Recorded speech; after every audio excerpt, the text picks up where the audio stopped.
Welcome to Fitness Casual. We help you ditch diets and build habits no matter how busy you are. I'm Andrew Hayes, and with me is the toxin-free Kat Best. Hi, guys. I actually doubt that, unfortunately. I think we're all... Yeah, no way. We're full of plastic. Isn't the uterus is like 95% plastic or something for like all women? Yeah, I saw that one recently too. They were finding like the size of a plastic spoon in your brain. But then they came out and said that wasn't true. Don't ever read the headlines, people. They're usually wrong. Do you have any products in your life that you think probably expose you to toxins, but you're like, forget it, I'm doing it anyway, or what? I took care of this over this past year, but my beloved nonstick pan. Oh, yeah. You cannot pry a nonstick pan out of my hands. Not needing to use oil when you cook, or like barely any. Also, I buy cheap ones that, you know, food slides right off. I treat them like crap. I scratch them. I don't care because they're not expensive. And I did that for a very long time. And then I just got the caraway pans like maybe 6 months ago. Yep. And I tried doing, I have a cast iron. Like everyone loves their cast iron. It's just like kind of annoying sometimes. It's just a little high maintenance. And I loved a cheap, crappy nonstick, and that was one of the last things that I was like, I know this is bad, but I like it. And then I almost bought the Hex-Clad pans because I was like, these are all over the place. This looks like it'll solve all my issues. And then the coating of it is like the nonstick stuff on the very top. So I'm like, okay, I'm not going to spend $600 to get a set and like also be, you know, have these like toxic chemicals on there. So that was like my big one that always bothers me. I still use aluminum foil, okay? That's fine, right? Isn't it? I don't know. I don't think so. I don't know. I use it to sometimes line cooking pans when I'm cooking really hot heat. That parchment paper will like literally burn in the oven. Yeah. So I do that, or like to wrap a potato if I'm cooking it in the oven. I try not to use it that much, but like I'm not above some saran wrap and some aluminum foil when needed. And a little Ziploc baggie.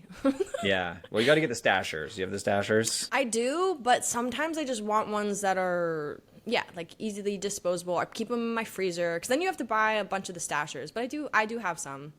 Yeah. I just love the little zip, like the, you know, pull top ones. Yeah. But that's like it's in my guilty pleasure. And the amount of paper towels I consume. I don't know if that's a toxin, but it's excessive. I'm not gonna lie. Now we're just on an environmental tangent. Yeah. I had the caraway pans for a while and I did like them, but they're a pain to clean. You have to get the pink stuff. Do you have the pink stuff? It's like I don't, but it's not easy. Yeah, exactly. Now we're stainless steel, which is amazing because you just clean it with steel wool and you can't scratch it, and so like everything comes off. I like which that. Which is awesome. We also have an induction stove because we don't have gas in our house, so that helps. But I do think it's funny, by the way, back to the pans, how social media and the news will latch on to one headline. And recently it was the black coated spoon or the black coated spatula, and it's like, is this killing you? It's like, all right. I mean, how often are you using a spatula? Once a day for 2 minutes? I doubt it's killing you. We'll talk about some of the things that might be trending in that direction today. I think for me, the one thing that I've had a hard time saying goodbye to in terms of toxins is microwave popcorn. It's just so much more annoying to make popcorn on the stove, or like I'm not getting another appliance. Yeah, no way. To make popcorn, and I make it a lot, and we all do in our house. My kids and my wife too. And supposedly there's like PFAs and stuff in the bag.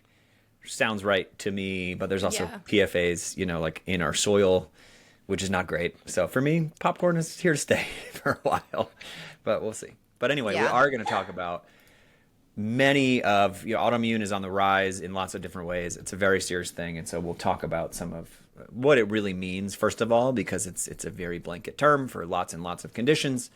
And then also some things you can do to eliminate or at least reduce your exposure, lifestyle changes, all of that stuff. But it is unfortunately something that comes up a lot in conversation, and it's something that happens to more and more of the clients who come into our program. And it's really difficult. So we definitely want to cover that today. Even if you're still going to eat popcorn or cook on your nonstick pan, there are lots of other things you can do.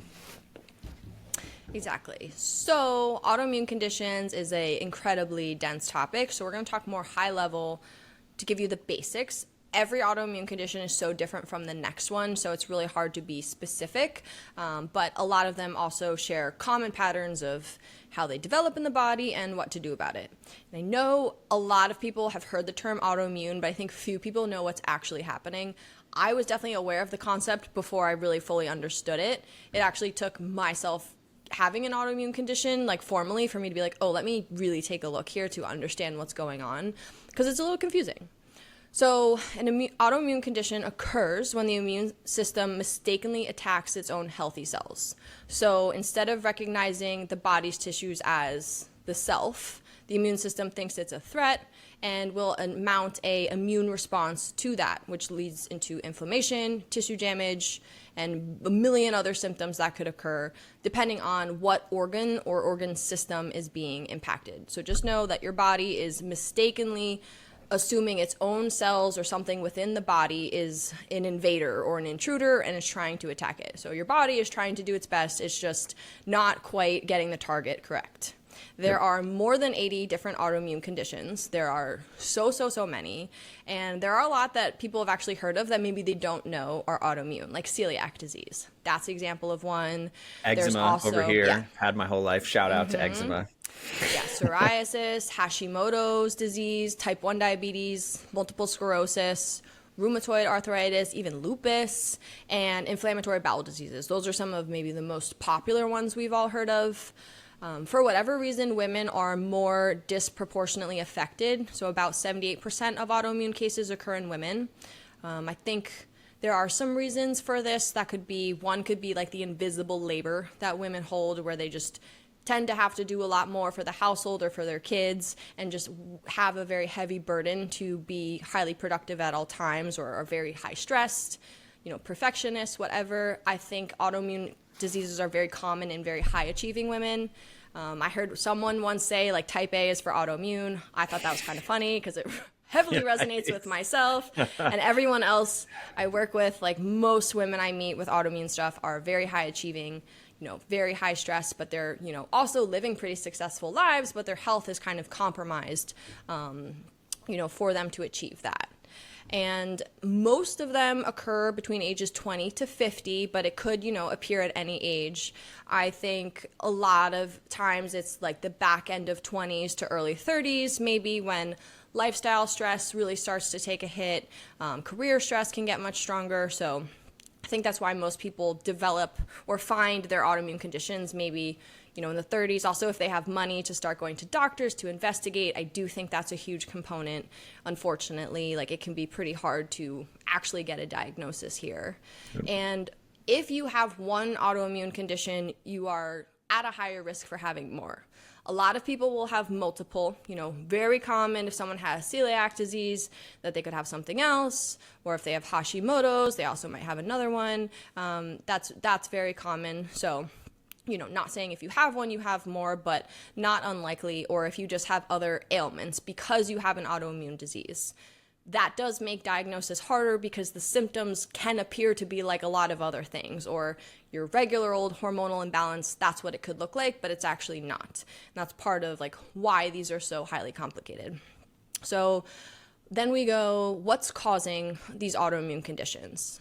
There is no clear answer. Unfortunately, it's actually like very complex to determine why.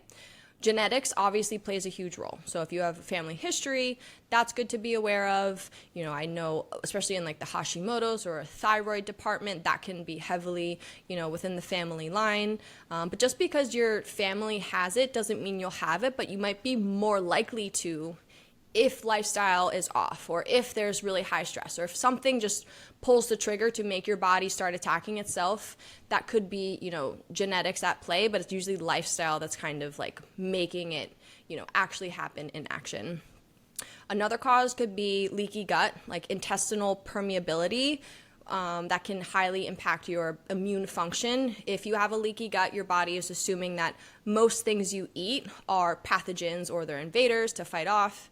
that could cause like frequent bloating, even from foods that shouldn't be hard to digest. So this could definitely lead to some autoimmune stuff. I think for me and myself, I have Hashimoto's. I do think like leaky gut was a big factor because I had so many gut issues back in the day, and I could see that like absolutely playing a role there. Makes a lot of sense. And then there are environmental triggers. So infections, like viral infections, bacterial infections, toxins, obviously, like pesticides or heavy metals, not really talking about like your deodorant, but more of like, some people are exposed to really heavy metals, and that can completely give you an autoimmune condition because your body is just, throws your homeostasis off. So that definitely could be at play. Also, or you could get really sick. Like I know during the COVID times, that made people's autoimmune conditions get significantly worse or more triggered, either if it's from getting the disease itself, or obviously like vaccines could even play a role. Like all of that can kind of it impacts your immune system because they are immune related, and autoimmune conditions have everything to do with your immune system. So that all makes, perfect sense. And obviously we have diet and lifestyle. If you're eating highly processed foods, if you're eating a bunch of gluten and dairy and refined sugar, inflammatory oils, and your body is more sensitive to those, it can just increase that stress over time and can, lead to that to develop. For whatever reason, a lot of people with autoimmune conditions do very well on a gluten-free diet. I stick to one myself. I'm not super hardcore because I don't have celiac disease, but I find that that's a very common thing. Even with skin issues, even with like psoriasis, eliminating gluten can be very impactful. So there's definitely some correlation there. And, the foods you eat tell your body what to do. So if you're eating crappy foods, you definitely could, put your body in a worse state or are more susceptible to feeling the negative impacts of having an autoimmune condition. If you eat well, you also might have one and not really feel the impacts of it because you're eating well. So this is where like you can have one and also not necessarily feel like crap all the time. But lifestyle does play a huge role. And then chronic sleep deprivation is massive. If you're not sleeping enough, that is super stressful on your body, and that will impact your immune system and your body as a whole. And then last one could be sedentary lifestyles, which I would consider is also really stressful for your body to be completely sedentary. Sedentary lifestyles are more and more prevalent. Like each year, I feel like the statistics get worse and worse of how little people move. No one gets sunlight anymore. So all of that stuff can definitely play a role. But there usually isn't one big, this happened, so now I have an autoimmune disease. It's not how it goes, unfortunately. And I think people who also have them tend to get wrapped up in why, or feeling, why me, like this, of all the people, why did this have to happen to me? I didn't do anything to deserve this. That type of thinking, unfortunately, could make it worse, makes you feel bad about yourself, leads to high stress. But autoimmune conditions can be incredibly lonely and isolating, and that, I think, exacerbates their existence because the high stress and the low self-worth, all of that stuff can make those symptoms even worse, which is really unfortunate, but that's why there are a lot of common factors, even if people's autoimmune conditions are so different. And they either impact an organ or they're systemic. So rheumatoid arthritis would be more systemic. That could impact multiple joints in your body, where Hashimoto's is like just your thyroid, for example. So it could be one or the other. Huge variety here. But the things to look for to know if you have one, which all of the things I'm about to say could sound like a million other things. That's why this is so complicated.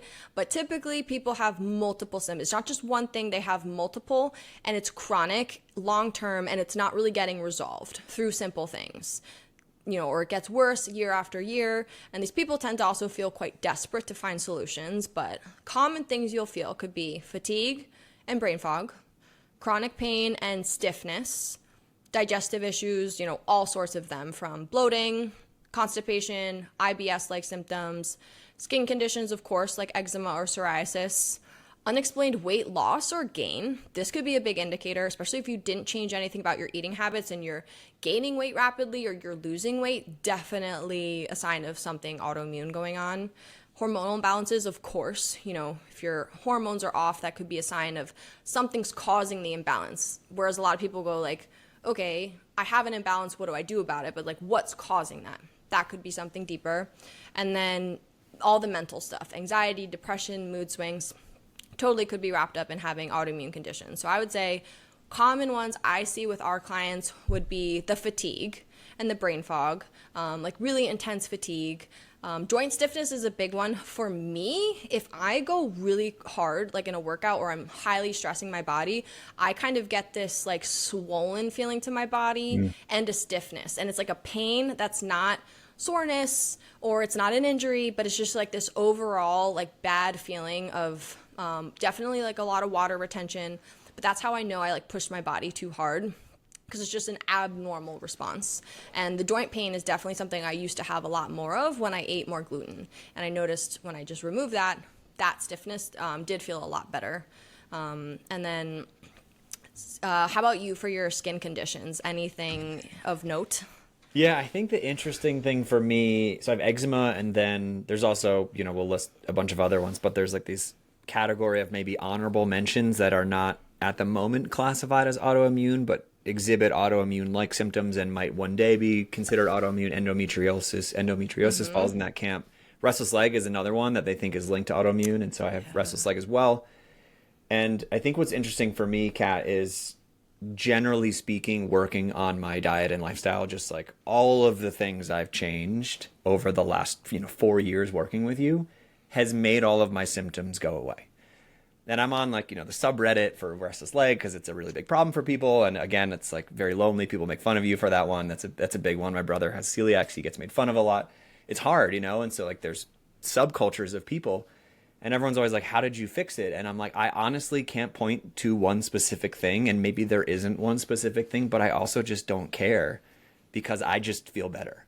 And I think that's what most people feel is like, the symptoms are gone, and whatever choices I used to make, like I don't miss them because now I feel like my normal self. And so the eczema is a big one. That's the first thing to come back for me. Typically comes from too much drinking, not enough sleep, and then excessive dairy or gluten, which I know are big triggers for a lot of those. But I'm at the point where, generally speaking, if I do that in any of those things in moderation, I'm fine. But making informed choices across the board really, really helps me. Yeah, and I think when you get to a place where you're feeling good, all it takes is a few things like outliers for you to go, oh, that's the thing that does make me feel worse. But if you do a lot of negative habits and like you don't work out, you eat like crap and you don't sleep, it's very hard to, get ahead of that. But once you do, then it's so much easier to find the smaller triggers. And I think that's a really good place for anyone to be, where you can kind of pinpoint exactly what the things could be that make you feel kind of crappy. I didn't get my official Hashimoto's diagnosis until maybe it was last year. It was last year. Yep. Last year. And that was already, and I did not feel bad at that point, because I would say from the past few years, I've really focused on more anti-inflammatory eating habits, as best as I could. Yep. So I think that kept a lot of the bad symptoms I could have, that when I look back to me mid to late 20s, I'm like, oh, I definitely that's what that was. Maybe. But I think I helped a lot of that just through improving my diet. So by the time I got the diagnosis, the level wasn't outrageously high. It was very contained, but it was still slightly elevated to where it's like, yeah, we could say you have it, but I'm not actively, I didn't need to go on medication or anything. But I wonder if years ago, if I had really tried to aggressively pursue this, if I would have been put on medication, or if there would have been a different approach. And I'm kind of glad I didn't, because that just goes to show how if I eat well and I know what works for me, I feel like I'm in a good place. And then I also know the things I do that kind of not make me feel so great. But I would have to go pretty hard in a bad direction to really get in a very big relapse mode. But if I do a few things here or there, it's not a big deal at all. And that's the good part about managing things and kind of finding what works for you. So that's what I'm going to talk about next, is if you think you have an autoimmune condition, what do we do about it? First, you do need to get a diagnosis. This is hard. I think this might be the hardest part. This is definitely the hardest part. And it involves multiple steps and usually a very long time. Maybe years of you going to doctors, having things wrong, no one's really taking it seriously, or they just assume you're depressed, put you on an antidepressant medication. I don't know. Those things definitely happen all the time. And the symptoms I read above, like fatigue, stiffness, hormonal imbalance, that could be a million other things. So it's really hard because these symptoms mimic all sorts of other diseases, which make it very frustrating to actually get a diagnosis, even if you know you're not feeling good. I think a lot of people, their pain or their struggles are just dismissed or not recognized properly by conventional doctors these days, even if they're doing their best. I think some of them are not thinking in that way. Or this is where a functional doctor really shines, is they are looking at your body from a holistic perspective, going, usually they're the first ones to give you all the tests for like every autoimmune thing just to rule them out. For me to get that testing done, I had to be very persistent and ask, like very specifically, like test me for all these things. I just want to be able to rule them out.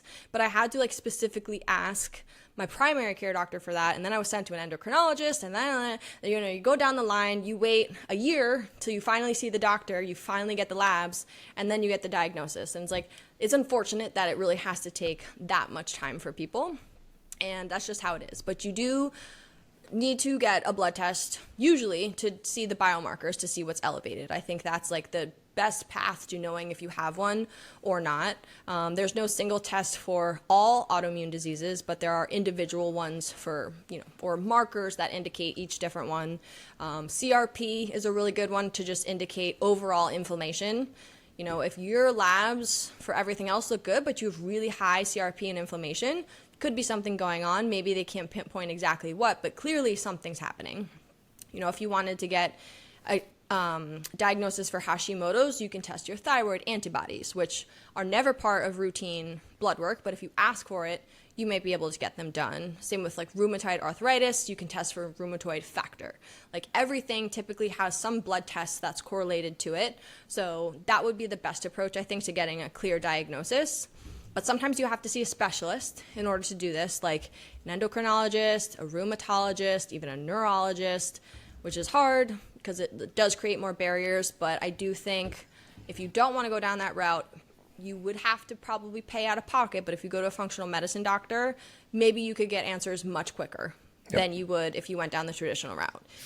I know it's going to cost more money, but I do think people also tend to feel more, seen and heard, and like their symptoms are validated, which I think is a huge part of this equation, is also just not being dismissed like, oh, nothing's wrong.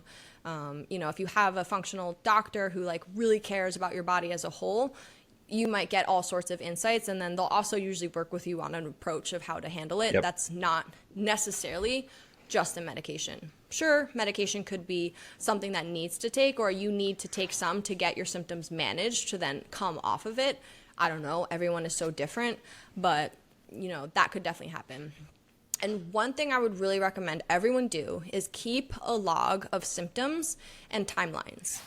So when I was really starting to pursue this, I had like a note that I really kept track of like major things that happened and the timeline. So I could look back and be like, okay, 7 years ago, this started. And like that timeline actually is really helpful, because sometimes you're at the doctor and you're trying to think and you're like, I don't know when that was. I have no clue. But if you're there and you have all your notes and you're like, I know, bang, bang, bang, bang, bang, they're probably going to take you a little bit more seriously. Maybe they're going to think you're a little cuckoo. But I think having a log of your symptoms is helpful. That way you at least know what's going on. And it helps you advocate for yourself. It can be very hard in a doctor setting to ask for things or ask for tests or just ask questions if you feel stupid or you feel like you don't really know what you're asking.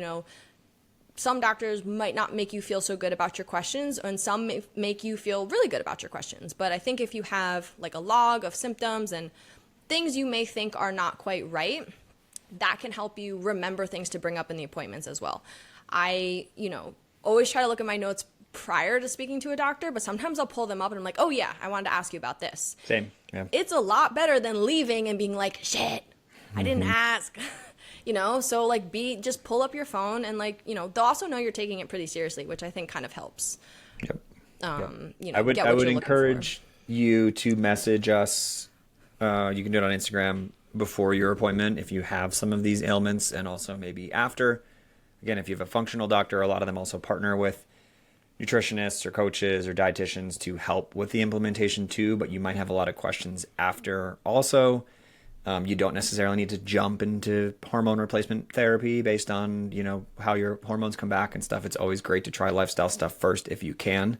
And so send us a note. We have people who have managed conditions to amazing degrees simply with diet and exercise and moved off of medications. And so you don't necessarily, I'm not going to go against your doctor's word necessarily, but don't just take what they hand you necessarily without getting some other opinions. I've shared before, when my restless leg got so bad, I went to a neurologist and he gave me a medication that had crazy side effects of like sex addiction and gambling addiction. And I was like, I thought he was kidding. And I went home and like I looked in the mirror and I was like, am I really going to take this drug?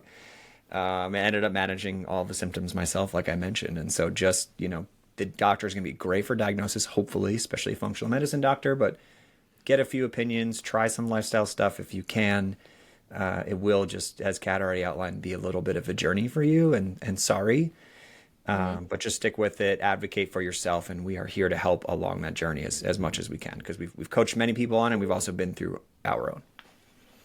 So now that you think you have one, or maybe you got a diagnosis or whatever, now what do we do? So this is where an anti-inflammatory diet really shines. And I would say when we work with clients, I never try to force people to eat good quality food. I only recommend it very highly and all the time.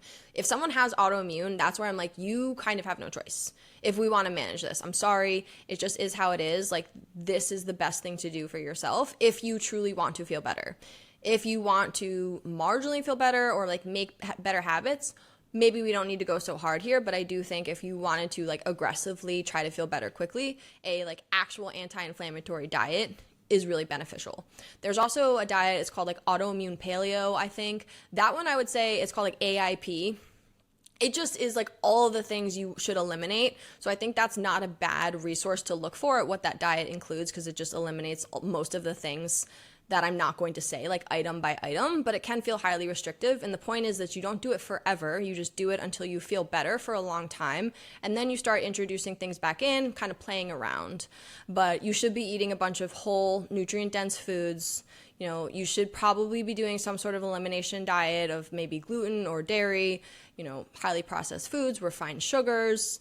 Highly recommend you increase your omega-3 intake. Anti-inflammatory foods, omega-3s are as good as it gets. So more salmon, even walnuts, sardines, all of that stuff is good. Maybe even a fish oil supplement, but trying to eat more omega-3 foods can be really helpful. And then of course probiotics could be helpful. Eating more fermented foods, yogurt, gut healing foods could go a long way if the gut is part of the reason, which for a lot of people it is, part of the reason. It just dysfunctional gut is contributing to the autoimmune disease. And then definitely you should eliminate these highly processed foods and refined sugars. Maybe eating out at restaurants is going to be a lot harder. And I'm sorry. I know that's going to be a bummer, but that just might be what it is. Or maybe you need to do a lot more research to find a good restaurant with like good quality food that you feel good eating. But it is very common for people to not feel so great eating restaurant food. If they have autoimmune conditions, you could just be more sensitive. And I think that just goes back to like the inflammatory ingredients they might be using that if you cook at home, you wouldn't be using. Then we also need to regulate blood sugar. So of course we need to have protein. When is it ever not something I mention? But you should have protein, fiber, and fats at every meal. This helps regulate your blood sugar. Blood sugar spikes can worsen symptoms, and it can worsen your metabolic health. And not just the spike, but if it's like, a spike for too long and you're getting multiple of them throughout the day, that can just lead to like more insulin issues, all sorts of things. So eating more protein, fat, fiber, and also meal timing can be very helpful. Eat more meals throughout the day, like at least 3, spaced out 3 to 5 hours apart. That can also really help regulate your blood sugar. Eating 1 meal per day, probably not the best idea. Maybe intermittent fasting, also not the best idea, but not the worst. But I think it could be good to try to get like a breakfast, lunch, dinner, and then maybe 1 snack. It could be very helpful. And of course, we need to, sleep more. Your circadian rhythm is how your hormones are, produced and, excreted in your body throughout the day. So if you're not sleeping well, that will impact your hormonal output, which definitely can impact autoimmune. And then we have toxin exposure reduction. I think this is a tricky topic. You know, I'm not going to tell you to throw out all of your room sprays and cleaning products. Black but spatulas. Yes, there's a reason that healthier products, or we're understanding more about plastics or heavy metals, whatever, like we're just starting to really understand how they impact the body. But the concept of endocrine disruptors is a thing. And, you know, for myself, I try to use good quality products on my face, my hair, my skin. That's a really easy way, I think, to control, you know, if you're a woman, you're doing your skincare every day, or you're wearing makeup, like you're shoving that in your pores, you're putting it in your body. So maybe just try to find like clean beauty products, or just change the products you use. I use an app, it's called Switch Natural, I think. Okay. It does cost money, but if you buy it one time, you just scan an ingredient list on something or a product you have, and it'll tell you if there are any like red flags in there. I think this is far better when it's used on products, not food. There are food apps that I hate when you scan them and it's like saturated fats, no, big no. I hate that. But for products, if it's like something that has a fragrance or like, you know, phthalates in it, like all of those things, like that could be good to know, and you're not about to go do all that research yourself. So I think that could be helpful. I have noticed a change in myself, especially with my hair health, by reducing the chemicals I put in there. So I think all that can be helpful. And if we're thinking about toxins, let's increase the sweating. Let's go to the sauna. Yeah. That will help get toxins out. You can exercise. That kind of also helps, stimulates lymph. You know, lymph is really important. You know, you could get a little dry brush, or, you know, just if you're applying moisturizer, just try to massage a little bit. That can stimulate lymph, or go get a massage. That's really helpful. But all that stuff actually helps your body detox. And hydration. Yes, hydration, of course, because you can, you know, increasing the amount you pee or use the bathroom, that can be really profound. But in order for toxins to leave your body, they have to go through like a few pathways. If those pathways are clogged or they're not effective, you won't be detoxing properly, and that can definitely make autoimmune conditions feel worse. So I think this is always a good thing to focus on. I used to work with someone who had Lyme's disease. I'm actually not sure if that's an autoimmune. I think it's in the category of not, but mimics the, yes, exactly. Yeah, okay. And I remember she had to do just an excessive amount of like sauna and like oxygen treatments, like so many things, just to get her body to be able to do, like, get stuff out of her. It was crazy. And that's just because her body was so resistant to being able to do that. And watching her go through it was just so interesting, because I'm like, wow, detoxing is legit. And it is really important, and you don't think about it until your body can't do it anymore. Right. And yeah, so that's like, you want to keep all of those pathways like really healthy. And you can even eat more cruciferous vegetables to support your liver. Dandelion tea is good for the liver, obviously drinking water, but liver health is huge for detoxing as well.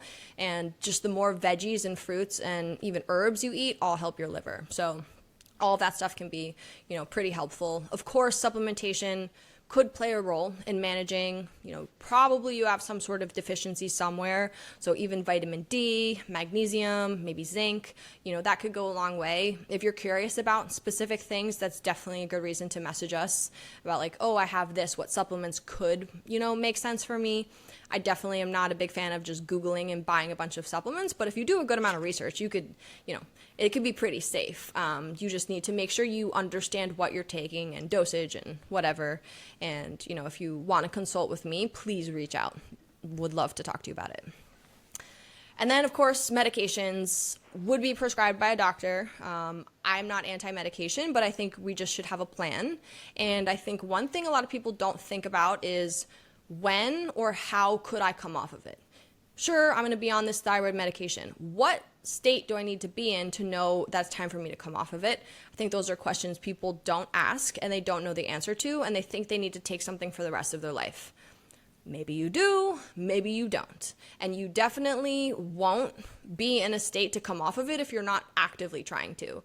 That's just not how it's going to go. You kind of have to be pursuing that a little bit. You know, I've worked with people who wanted to come off their thyroid meds, you know, and that's a journey. In order to get there, we have to work with your doctor and do some testing and stuff, but it definitely is doable. You know, you don't need to be on something forever, but medication might be needed in order for you to just get yourself to a better baseline, for you to feel better to, you know, do things. If you have rheumatoid arthritis and your body hurts with every step you take, like, maybe you wanted to take something just to get to a place where you can exercise and improve your diet, and then, then you could kind of try coming off of it. Like, that's an example of like a pretty common pattern we see.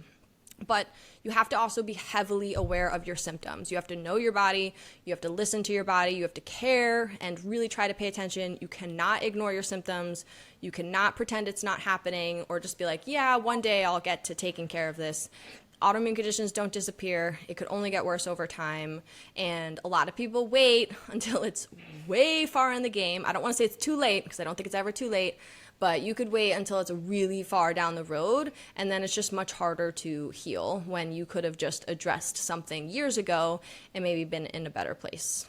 Yeah, So I would say there's almost like 3 stages of you don't have any symptoms yet.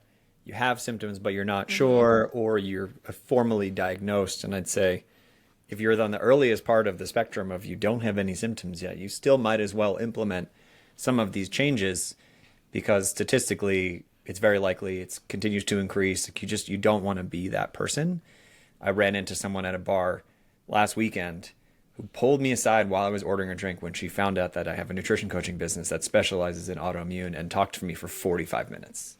And I was super sympathetic. Like, I've been in her shoes and seen many clients in her shoes. And my friends were like, what are you doing? And I was like, this person is in a really dark place. Like, I know what they're going through. And she had just gotten her diagnosis, so she was feeling a little more optimistic. But you don't want to end up in that place. Like, she had talked about how she's been going through it for years and felt terrible and didn't know what to do. And get ahead of it as much as you can, please. I know it's really easy to turn this podcast off and go about your day and go eat more popcorn with PFAs in it or whatever. But this is really serious, and it's really important to try to make small steps to avoid being at rock bottom. Don't wait until rock bottom to ask for help, which we're also going to cover in a second.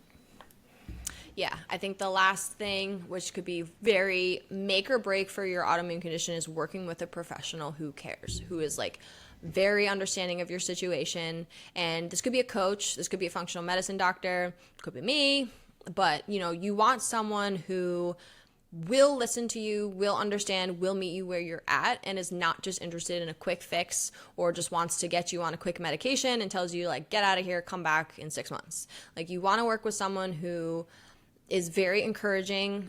I think autoimmune conditions are incredibly isolating.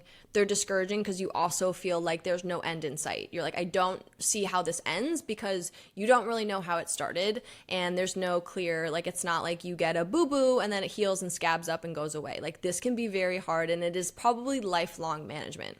For myself, I understand that in my situation, it is lifelong management. I am never going to be cured of this exactly, and I think anytime if I were to slip in a negative direction, it could just make that worse. So I'm aware of that, and I'm accepting of it.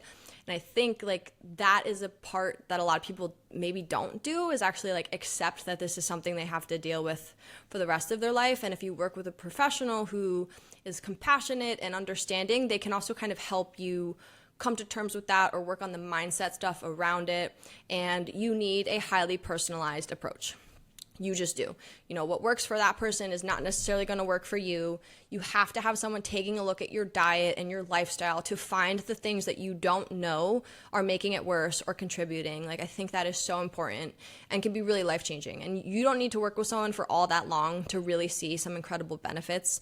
You just need someone to like listen to you and point out a few things maybe you're not aware of, steer you in the direction to make some good changes, and then you could feel infinitely better. But I think taking this on by yourself and just Googling away and freaking out is not the answer. I think like you want to work with a coach, or if you can't get a coach, like find a support group or just other people going through it who are also doing better. Don't find people who are just going through it and not doing better and complaining and like really upset all the time. Like, you want positive reinforcement when it comes to these things. And I know it's out there for every single condition. I know there are people who have like figured it out and done better. You just have to find the right people or the right resources and right information to make you feel better about the approach you're taking. So, I really think that is the most important piece here, because if you don't want to do any of the above of like working on your diet or whatever, and you feel really confused, just find a pro, work with a coach. They will take care of all those steps for you and help provide structure if you feel too overwhelmed that you don't know where to start. Yep. Even some of the basics like an elimination diet are very difficult to do on your own, and that's okay. I was told when I had all my gut health issues, I was like, yeah, I'm doing one, and I wasn't. It's just really hard without accountability and without the eyes of a professional. So don't beat yourself up, even if you're just trying to do some very basic things like eliminate foods. It's helpful to have people in your corner. It's hard, especially when you're not feeling your best every day. We just onboarded a new client who has Hashimoto's, and she didn't know that like all of these things contribute to it. Like no one told her. She's on medication. No one really like clued her into these other things that are a factor. And I don't think that's because that's a bad doctor or anything. I think it's just like someone who's not taking the extra step. Yeah, maybe, but it's not someone who's taking like the next step to think about, oh, this is a human being suffering in front of me who's like really can't get a grasp on certain things. Like, let me help them. Like this just like she's just on medication. That's it. And like she thought she was managing it by just being on medication. Like I kind of had to like help her understand all of these things. And, you know, that's why working with someone just, you know, could be uncomfortable at first, but it can be like what you need to really get to the next level, especially in this world of the autoimmune stuff. It's so complicated, and, you know, not everyone has all of the answers, but at least I know there are people out there who can be incredibly helpful. Correct. And we partner with a couple functional medicine doctors as well, because we're not going to sit here and get into HRT and all of that. But when it comes to lifestyle, which with diet and exercise, which is usually a factor in every condition, we're a great first place to start, for sure. Anything we didn't cover today? I know that we could talk about this topic for 100 years, but any other basics you want to touch on, Kat? I don't think so. I think we're going to do deeper dives into Hashimoto's in the future and maybe some other ones. But if you have special requests for anything you want us to focus on, let us know. I'm really curious. I know in our world, Hashimoto's is like the most common one because it also involves a weight struggle. But I would be curious out there, like what more people are dealing with, because I know they're so prevalent, especially in, I think, like post-COVID. I think a lot of people have, you know, more, or that just amplified a lot of stress. You know, I feel like there's a lot more research coming out. So this is a topic we will definitely do a deeper dive on. Yeah, shout out to one of our clients who came to us, I think, eight months ago now with some pretty severe psoriasis, and of course is working with a dermatologist, which is a very obvious and good choice to go, but she just kept getting her steroids increased, and she was like, maybe there's something else I could do. I don't want to keep taking these. And we've helped manage her symptoms quite a bit, and I think that's a good example of someone who maybe thought of different avenues they could take, or different people they could consult instead of just the one person. And I think obviously you should see a dermatologist. They're incredibly informed, but there's lots of ways you can intervene. So if you're not sure, send us a note. We'll give you our opinion, and you can get someone else's opinion too. All right. Well, if you have more questions on this is definitely one of Kat's areas of specialty. We actually do have a bit of an autoimmune quiz, which we can send as well, a self-assessment. And if you want more from Kat, you can follow her on Instagram at KatBestWellness. You can follow me on Instagram at AndrewHayesLife. You can join our Alta Life community on WhatsApp. The link is in the show notes. And make sure to join our challenge on April 7th, where we'll help you with lots of accountability for diet and lifestyle changes. And we'll see you for the next one.